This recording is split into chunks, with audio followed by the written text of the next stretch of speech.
I did time with the world's most unknown serial killer. Hi everyone, I'm an ex-con and not very computer literate, but I stumbled on this website and have been enjoying reading everyone's stories, so thought I'd share my own. I served a 10-year prison sentence between 2001 through 2011, and possibly, I met a man who would be considered the world's most unknown serial killer. It was back in 2011, when I had about 6 months left on my sentence, and I won't disclose his name for obvious reasons, but we shared a self of those last 6 months. He was in for fraud. A 3-year stretch, it might have been more, can't remember. He was in his late 50s and, to put things simply, didn't look like no con. Skinny, glasses, and always reading a book. A yard time he would always be playing chess, and I heard he never lost the game in all the time he was there. Anyway, I didn't really speak to him much at the start, but after I told him I was getting out and was struggling with some paperwork, not the best at writing, he helped me out.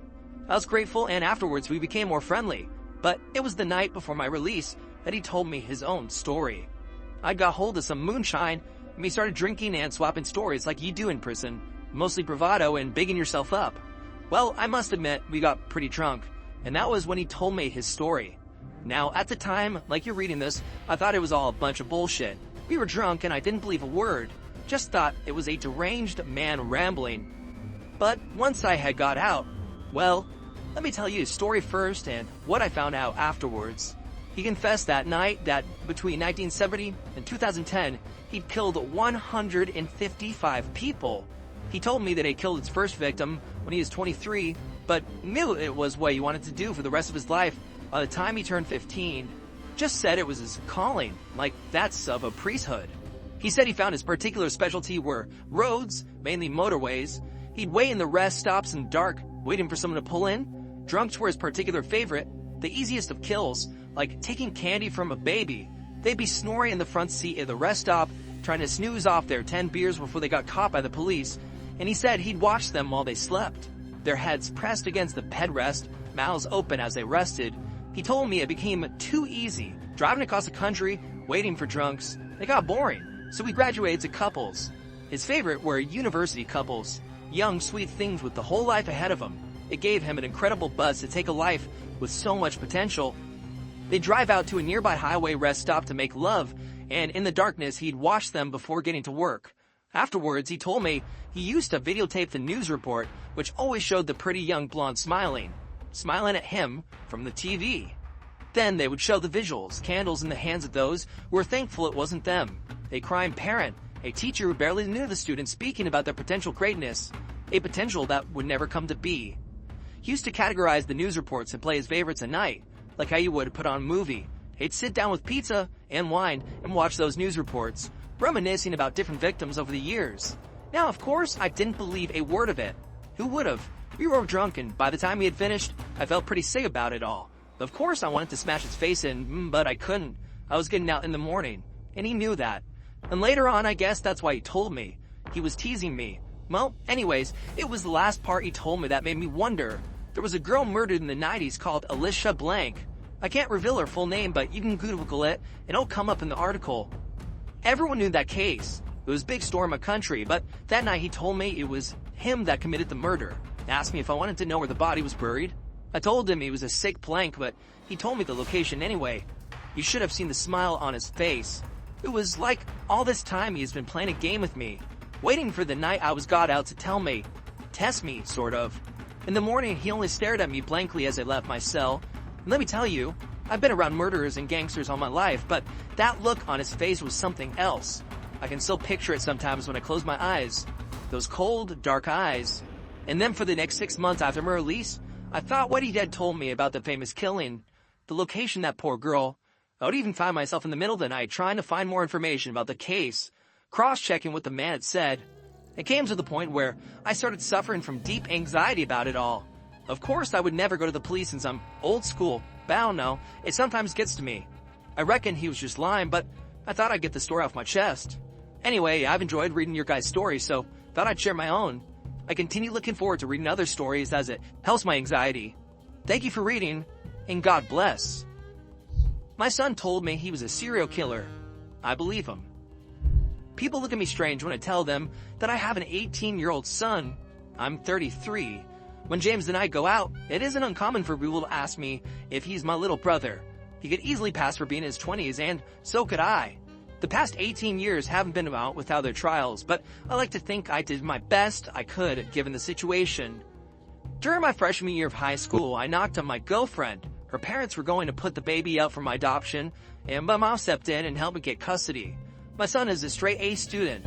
He is a point guard for the school basketball team. I scrounged together enough money to get him a halfway decent car. He's popular in all the ways I wasn't. By the time I was his age, I had a 2-year-old son, a GED, and a job at the local pellet factory.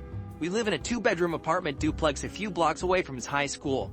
He does his homework without much prompting, and spends his downtime with friends or in the living room kicking my ass at Call of Duty. At one point, I thought he might be gay. I wouldn't have cared, but I thought it was weird that a boy his age had never had a girlfriend. I asked him about it, and he smiled, saying, "No, Dad, I'm not gay. I just want to wait until I'm a little bit older to get out there.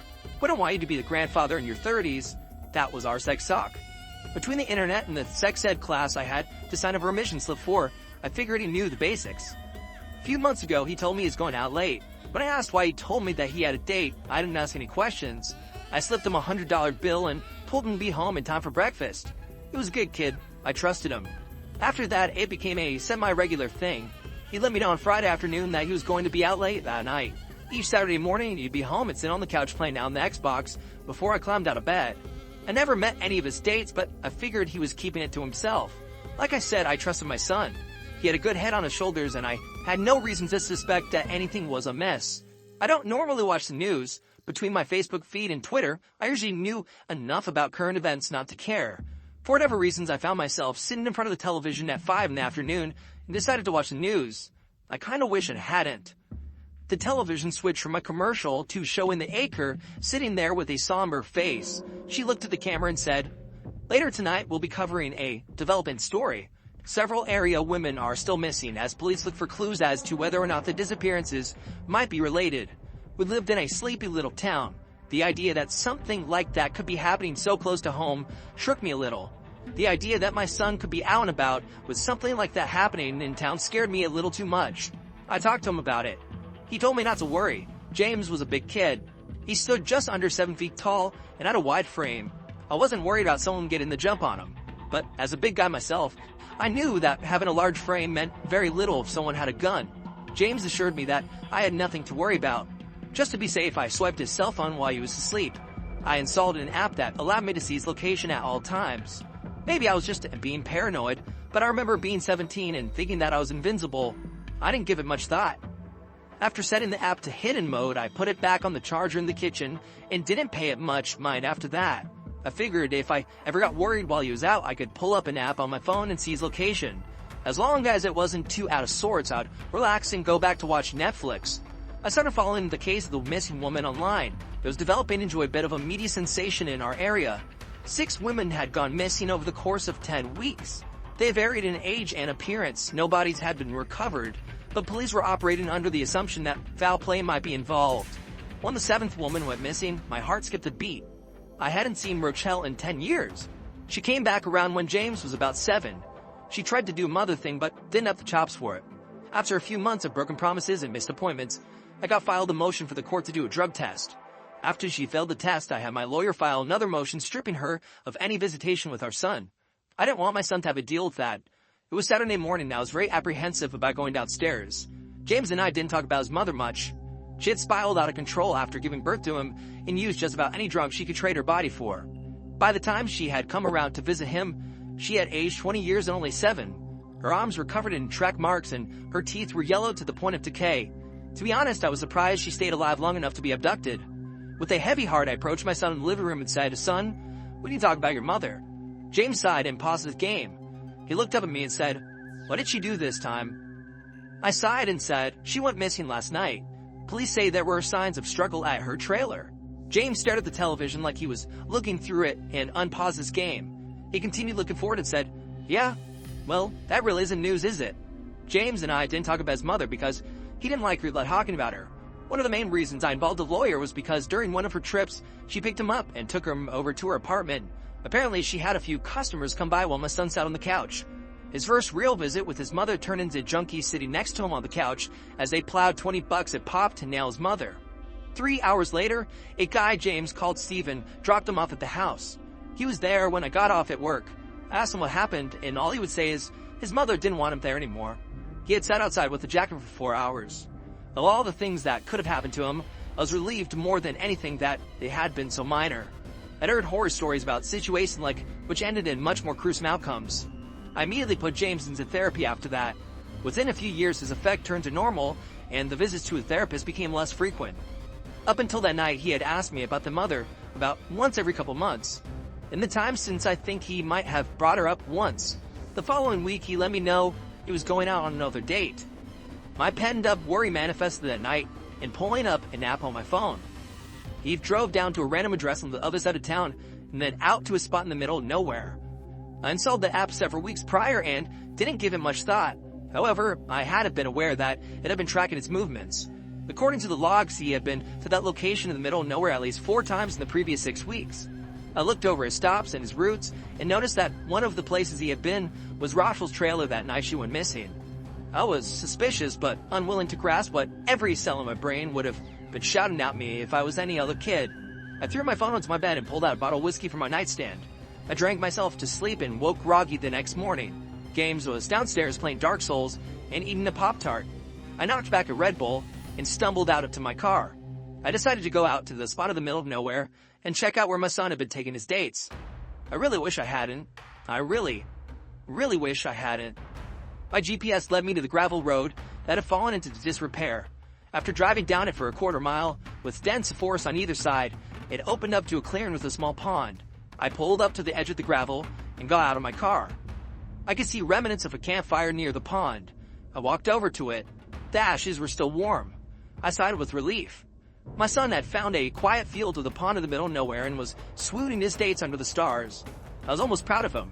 Then I noticed the footprints leading towards the pond. It looked like someone had dragged something heavy to the edge of the water. I walked closer to the edge of the water and stared into the murky water.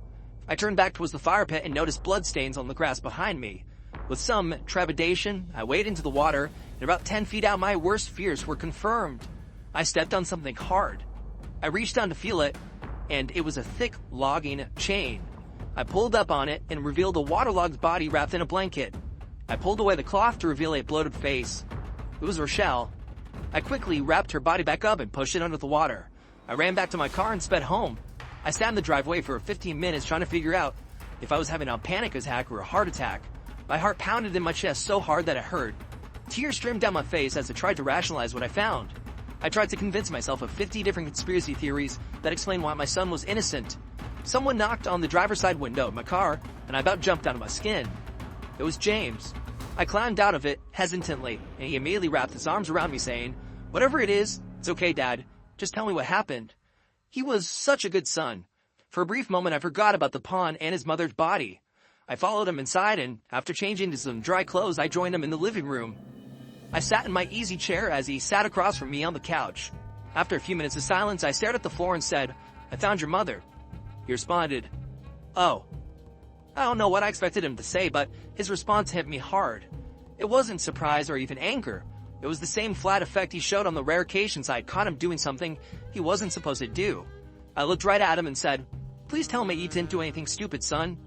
He looked off to the side and said, "Define stupid." I raised my voice a little. "God damn it, James, did he kill your mother?" He laughed and said, "The bitch was dead a long time before I clocked her over the head and dragged her to my car. Any bitch that would try to sell her son for dope has been dead for a long time." I couldn't speak. I'd always wondered about that night, but James never really talked about it. James continued, "You know, really?" I looked out. The bastard that paid for me to give me a ride home and told me never to go back to my mother, I guess it could have been a lot worse, but really that was the day I snapped. I understood how meaningless life was. Of course I killed her. That bitch deserved to die 6 times over.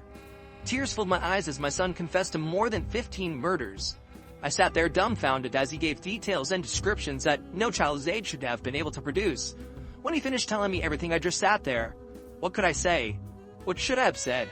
My son confessed to being a serial killer, and the only thought going through my head was trying to figure out how to make sure it didn't ruin his life. I finally worked up the nerve to say, "We need to get you help, son. This isn't healthy." James cut me off. "No therapists are going to help me, Dad. You've been good to me, so I'll spare you the bullshit. We both know that I turn 18 in about a month. I'll bow to your hair. Besides, I have bigger plans. I stared at my son and tried to wrap my mind around the beautiful monster he had become. 17 years of being his parent, that I had never in a million years imagined that he would turn out so broken. I quit my job about a week later. By his 18th birthday, I'd burned through most of my savings drinking and trying to forget what I had learned. Sure enough, the day after his 18th birthday, he was gone. Any part of me that held hope for him was lost a few weeks later when police discovered the bodies in the pond. By that point, he was long gone. I received a postcard a few weeks ago. It was a picture of a sandy beach. On the back were the words, "Hey Dad, just letting you know I'm fine." I tossed it on the table next to the door and went back to drinking. Part of me wants to go to the police and tell him everything. It probably wouldn't be that hard to track him down. Still, he's my son. I'm willing to do plenty of things, but serving my son up for crimes that would land him on death row sits outside my level of civic duty. The guilt gets a little worse every day. For now, all I can do is hope that he really is fine. I have no idea where he is. I don't want to know. All I can do is hope that he stopped killing. He really was a good boy. He's tall and charismatic. I'm sure he'd make it big if he just tried.